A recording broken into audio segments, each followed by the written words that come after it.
उसमें क्या होता है कि एंटीरियर वॉल पे हमारे पास जो ट्रांसवर्सस एब्डोमिनस और जो इंटरनल ऑब्लिक मसल है वो आकर ज्वाइन हो जाते हैं, ठीक है। और यहाँ पर जो है कॉन्जॉइंट टेंडन बना लेते हैं। मैं दूसरी उसमें दिखाती हूँ, ये देखो, ये कॉन्जॉइंट टेंडन जो बना है ये पार्ट्स में डिवाइड दिखाया गया है, लेकिन ये जो कॉन्जॉइंट टेंडन बना है कैसे बना है कि इंटरनल ऑब्लिक और ट्रांसवर्सस एब्डोमिनस दोनों यहाँ पे आके ज्वाइन हो गए और ये कॉन्जॉइंट टेंडन उन्होंने बना लिया। अच्छा, अब सवाल पैदा होता है कि भाई हमने इन्ग्वाइनल कैनाल के बारे में बेसिक इन्फॉर्मेशन तो पढ़ ली, अब इन्ग्वाइनल कैनाल होती क्यों है? इन्ग्वाइनल कैनाल क्या करती है कि अलाउ करती है content of the scrotum to communicate with the intra abdominal content. यार हमारे पास क्या सीन होता है कि जब हम कोई बेबी बॉय बॉर्न होता है तो उसका जो टेस्टिस होती हैं वो ज़ाहिर सी बात है उसमें तो स्क्रोटम में तो नहीं होती, वो तो एब्डोमेन में होती हैं, ठीक है। एब्डोमेन में होती हैं, जब वो स्क्रोटम में आती हैं तो अपने साथ जो एंटीरियर एब्डोमिनल वॉल की सारी जो लेयर्स होती हैं ना, मसल्स और लेयर्स ऑल्सो, सबको अपने साथ लेके हुए आती हैं और एक कैनाल और एक ट्यूब टाइप बना लेती है जिसको हम इन्ग्वाइनल कैनाल कहते हैं, ठीक है। ये हमारे पास inguinal canal, this is the anterior wall of the inguinal canal, this one is the posterior wall, ये रूफ है, और ये जो है ये हमारे पास इन्ग्वाइनल कैनाल का फ्लोर है, ठीक है। ये मैंने भी आपको दिखाया ये सारी चीज़ें। अच्छा, अब ये जो इन्ग्वाइनल कैनाल है इसके अंदर से हमारे पास स्पर्मेटिक कॉर्ड देखो यूँ करके पास हो रही होती है। ये जो स्पर्मेटिक कॉर्ड है इसके अंदर भी बहुत सारे कंटेंट होते हैं, ठीक है। अच्छा, तो मैं आपको अब content of the inguinal canal के बारे में बता रही हूँ, ठीक है। सबसे पहले हमारे पास ये एक लेयर होती है जिसको हम कहते हैं internal spermatic fascia, then we have cremaster fascia, okay, and then we have external spermatic fascia. ये हमारे पास इन्ग्वाइनल कैनाल बन गई, बेसिक स्ट्रक्चर बना दिया इन्ग्वाइनल कैनाल का। अब इन्ग्वाइनल कैनाल के जो अंदर जो चीज़ें होती हैं, सबसे पहले हमारे पास डक्टस डेफरेंस होता है। अब ज़ाहिर सी बात है डक्टस डेफरेंस है तो उसको कोई ना कोई आर्टरी भी सप्लाई कर रही होगी, तो यहाँ पर हमारे पास डक्टस डेफरेंस की आर्टरी होती है, ठीक है। एक हमारे पास टेस्टिकुलर आर्टरी होती है, दूसरी जो होती है वो आर्टरी ऑफ क्रीमेस्टर होती है। यहाँ मैंने बताया था तुम्हें क्रीमेस्टर फेशिया होता है, तो ये आर्टरी ऑफ द क्रीमेस्टर होती है। एक इलियो इन्ग्वाइनल नर्व होती है जो कि इससे बाहर होती है, स्पर्मेटिक कॉर्ड से बाहर होती है बट होती है, ठीक है।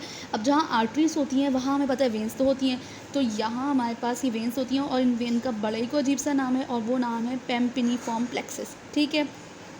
उसके बाद हमारे पास लिम्फ वेसल्स होती हैं, ये मैं ऐसे समझाने के लिए बता रही हूँ, ठीक है। ये लिम्फ वेसल्स होती हैं, ये सारी चीज़ें होती हैं हमारे पास स्पर्मेटिक कॉर्ड में। क्या पढ़ा हमने? Internal spermatic fascia, cremaster fascia, external spermatic fascia, ilio inguinal nerve के बारे में पढ़ा, आर्टरी ऑफ क्रीमेस्टर पढ़ा, पेम्पिनिफॉर्म प्लेक्सस पढ़ा, टेस्टिकुलर आर्टरी पढ़ा, डक्टस डिफरेंस पढ़ा, लिम्फ वेसल्स पढ़ा और artery of the ductus deferens पढ़ा, ठीक है।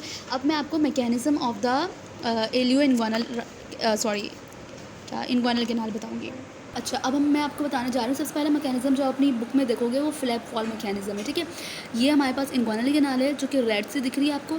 अब वो बॉक्स याद करो जो मैंने तुम्हें दिखाया था, तुम लोगों को दिखाया था, उसमें आगे की तरफ सुपरफिशियल रिंग था, पीछे की तरफ डीप रिंग था, ठीक है। और ये हमारे पास इन्ग्वाइनल कैनाल जा रही थी which is tube like, pipe like, ऐसा सीन होता है, ठीक है। ये इसकी एंटीरियर वॉल बताई थी जो कि एक्सटर्नल ऑब्लिक मसल से बनी हुई थी, और पोस्टीरियर वॉल बताई थी जो कि फेशियल ट्रांसवर्सालिस से बनी हुई है, मैं बताना भूल गई, ठीक है। अब हमारे पास क्या होता है कि जब इंट्रा एब्डोमिनल प्रेशर इंक्रीज़ होता है तो ये जो वॉल्स होती है ना, पोस्टीरियर और एंटीरियर वॉल, तो एक दूसरे के करीब आ जाती हैं, एक दूसरे को अप्रॉक्सीमेट कर जाती हैं, जिसकी वजह से इन्ग्वाइनल कैनाल जो होती है, देखो यहाँ पर वाइड है थोड़ी और यहाँ पर थोड़ी सी इन्ग्वाइनल कैनाल का जो डायमीटर है वो कम हो गया, जिसकी वजह से इन्ग्वाइनल कैनाल जो होती है वो ऑब्लिटरेट कर जाती है और हर्निया जो होता है वो नहीं हो पाता है। यानी कि जब इंट्रा एब्डोमिनल प्रेशर किन केसेस में इंक्रीज़ होता है? जब हम खांसते हैं, छींकते हैं, स्नीजिंग, कफिंग और इन सारी चीज़ों में इंक्रीज़ होता है, राइट। और पार्चुरेशन वगैरह में, डिफिकेशन वगैरह में, इन चीज़ों में इंक्रीज़ होता है। तो इन चीज़ों में क्या होता है कि एंटीरियर वॉल पोस्टीरियर वॉल के करीब आ जाती है और हमारे पास जो इन्ग्वाइनल कैनाल है वो ऑब्लिटरेट हो जाती है, यानी कि थोड़ी सी बंद हो जाती है, ताकि हमारे पास जो एब्डोमिनल विसरा है वो आगे पीछे मूव ना कर सके और हर्निया ना हो सके। तो flap wall mechanism actually hernia से प्रिवेंट देता है। जो दूसरा हमारे पास मैकेनिज़्म है उसका नाम है शटर मैकेनिज़्म, ठीक है। उसमें क्या होता है, उसका जो मेन मसल है ना शटर मैकेनिज़्म का, वो इंटरनल ऑब्लिक मसल है। सबसे पहली बात, इंटरनल ऑब्लिक मसल जो होता है इसके ट्रिपल फंक्शंस हैं। ये क्या करता है, एंटीरियर ऑब्लिक मसल जो है, इंटरनल ऑब्लिक मसल जो है वो हमारे पास एंटीरियर वॉल बनाता है, रूफ बनाता है, और दूसरा पोस्टीरियर वॉल में बनाने में भी हेल्प करता है थोड़ी बहुत इंटरनल ऑब्लिक मसल, ठीक है। तो ये देखो, ये रूफ है, ये रेड वाला जो है इंटरनल ऑब्लिक मसल है, and this one is flow. जब क्या होता है, ये मसल कॉन्ट्रैक्ट होता है ना, तो ये रूफ से जाके चिपक जाता है, सॉरी, जब ये मसल कॉन्ट्रैक्ट होता है तो रूफ़ जो होती है वो फ्लोर के करीब आ जाती है। देखो यहाँ से रूफ़ और फ्लोर में कितना डिफरेंस है, और यहाँ रूफ़ और फ्लोर में कितना कम डिफरेंस है। यार कोई शॉप होती है, शॉप का जब हम शटर डालते हैं तो क्या होता है, उसकी रूफ़ ज़मीन से नहीं आके चिपक जाती। तो सेम यही है, यहाँ पर भी यही है। क्या हो रहा है, इंटरनल ऑब्लिक मसल कॉन्ट्रैक्ट हो रहा है और जो उसकी रूफ़ है वो ज़मीन से आके चिपक रही है, ये समझ लो, ठीक है। ये शटर मैकेनिज़्म है, सिंपल है। अब हमारे पास दो मैकेनिज़म्स हैं, एक स्लिट वॉल्व मैकेनिज़्म है and the other one is the ball valve mechanism. Ball valve mechanism जो होता है, इसके अंदर क्रीमेस्टर मसल काम कर रहा होता है।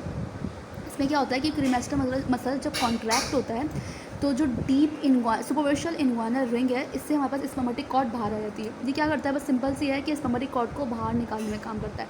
और जो स्लिट वॉल्व मैकेनिज़्म है, ये हमारे पास सुपरफिशियल इन्ग्वानल रिंग है और ये इसके दो क्रूरा हैं, ठीक है। ये पहला क्रूरा और ये दूसरा क्रूरा। सुपरफिशियल इन्ग्वानल, इसमें क्या होता है कि स्लिट वॉल्व मैकेनिज़्म में एक्सटर्नल ऑब्लिक जो होते हैं वो कॉन्ट्रैक्ट करते हैं और जो दो क्रूरा हैं वो एक दूसरे के करीब आ जाते हैं और एक स्लिट लाइक ओपनिंग बन जाती है। देखो ये स्लिट लाइक ओपनिंग बन गई। और ये जो सारे मैकेनिज़म्स होते हैं ये हमारे पास हर्निएशन से प्रिवेंट करने के लिए होते हैं। तो हमारे पास इंग्वानल कैनाल की मैकेनिज़्म कंप्लीट हो गया और बाकी सारी स्पर्मेटिक कॉर्ड भी कंप्लीट हो गया, बाउंड्रीज वगैरह सब कंप्लीट हो गए इंग्वानल कैनाल की।